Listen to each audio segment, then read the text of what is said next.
여기 용서에 관한 예수님의 이 가르침에 적어도 세 가지의 교훈이 있습니다. 첫 번째로 우리 인생들 모두는 무한히 용서를 받은 자들이다 라는 점입니다. 도저히 갚을 수 없는 빚인 1만 달란트의 빚졌던 그 신하처럼 우리는 아무리 노력하고 힘쓰고 애써도 결코 갚을 수 없는 엄청난 죄의 빚을 조건 없이 다 용서받은 자들이다 그 말입니다. 둘째, 우리가 먼저 용서받았기에 이제 우리는 용서해야만 한다. 다른 이들을 용서해야만 한다라는 것입니다. 셋째, 진정한 용서는 어떤 한계를 딱 정해놓고 하는 것이 아니라 무한히 용서하는 것이다 라는 점입니다.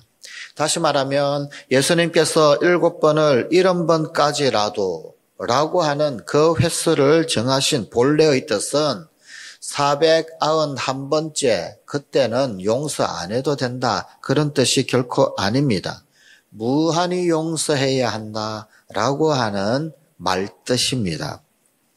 그 당시에 랍비들은 우리 인간이 베풀 수 있는 용서의 한계를 3번까지 용서할 수 있다라고 가르쳤습니다. 베드로는 거기에다가 파격적으로 더 마음을 써서 7번까지 용서할까요? 라고 예수님께 물었습니다. 큰 마음 품고 랍비들이 3번 용서한다고 가르치는데 7번까지라고 하면서 큰 맘 먹고 그렇게 예수님께 사실은 말을 한 것입니다. 이 7은 원래 유대인들에게 있어서는 완전 숫자입니다. 또한 거룩한 숫자의 상징이었습니다. 그러니까 7번이라고 하는 이 수치는 인간의 한계를 나타내는 최종 숫자였었습니다.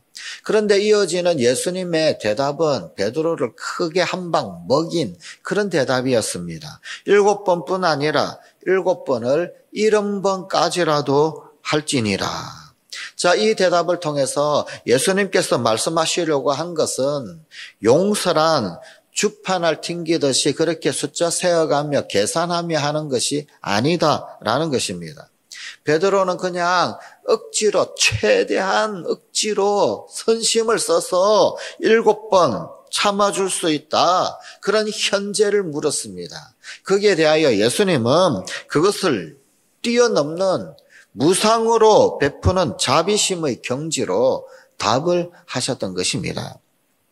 우리가 용서에 대하여 생각을 할 때 무엇보다도 먼저 기억해야 할 것이 있습니다. 그것은 우리 자신이 하나님께로부터 먼저 무한히 용서를 받은 자들이다라는 것입니다. 예수님의 비유에 나오는 1만 달란트 그 가치가 어느 정도인가? 사실 이 1만 달란트의 가치를 가늠조차 하기 힘든 그런 가치를 가지고 있는 것이 1만 달란트입니다. 그 당시에 1달란트는 6천 데나리온이었습니다. 1데나리온은 노동자의 하루 품삯입니다. 그러니까 1달란트라고 그러면은 노동자가 6천일 동안 쉬지 않고 일을 하고 하나도 쓰지 않고 다 모아야 그래야 1달란트가 됩니다. 그런데 1만 달란트가 되었어요. 1만 달란트면은 6천만 일의 일당에 해당되었습니다.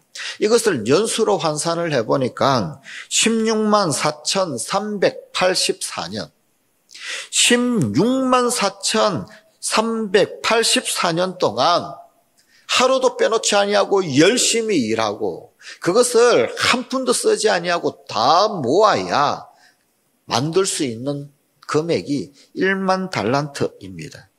또 그 당시에 노예 한 사람의 가격이 얼마였느냐 하면 1달란트였습니다. 만약 지금 여기 1만 달란트 빚을 졌다가 탕감받은 사람이 자기 그리고 아내 그리고 자녀가 한 셋 정도 있다. 그러면은 온 가족을 전부 다 종으로 팔아서 얻을 수 있는 돈이 5달란트입니다. 그러니 이 1만 달란트는 어떻게 노력을 해도 해결할래야 해결할 수 없는 그런 불가능한 돈이었던 것입니다. 여기 도저히 갚을 수 없는 이 10,000달란트란 단순한 그저 돈의 액수가 아니라 도저히 우리 인생들이 노력을 하거나 윤리를 다하거나 철학을 다하거나 그 어떤 힘으로도 변주할 수 없는 우리의 죄를 가리키는 말입니다. 죄, 죽을 수밖에 없는 죄. 사도 바울이 오라 나는 공고한 사람이로다 라고 하며 탄식할 수밖에 없었던 죄. 우리 심령 깊이에서 우리 존재를 얽어매고 있는 죄. 평생을 아무리 진실되게 살려고 결심하고 노력하고 애써도 여전히 내 속에서 불끈불끈 일어나는 죄의 속성과 유혹들. 바로 이것이 1만 달란트의 빚이 가리키는 영적인 의미인 것입니다. 그런데 이런 엄청난 빚, 죽어 마땅한 죄의 빚을 예수님께서 골고다 언덕 십자가에 못 박혀 죽으시면서 무조건적으로 용서해 주셨습니다.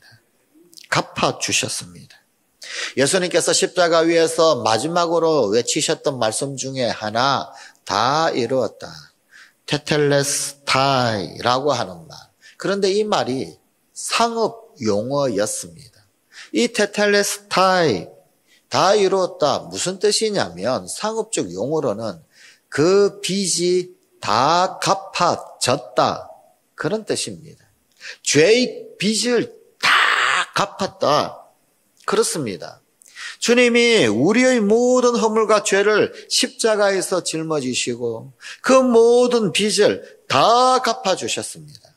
우리들의 과거, 현재, 미래의 모든 허물을 다 갚아주시고 용서해 주셨습니다. 죽어도 갚을 수 없는 그 죄를 주님이 무조건, 조건 없이 탕감하셨다. 그 말입니다. 지금은 우리가 사용하고 있지 않는 찬송가인데 이전의 찬송가 중에서 옛날 찬송가 192장 이 브릭이라고 하는 분이 만든 찬송이 있습니다.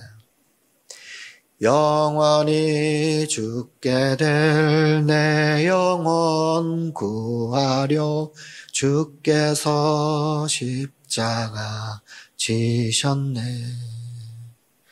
우리의 죄악을 용서해 주시려 갈보리 험한 길 가셨네. 나의 죄 사했네.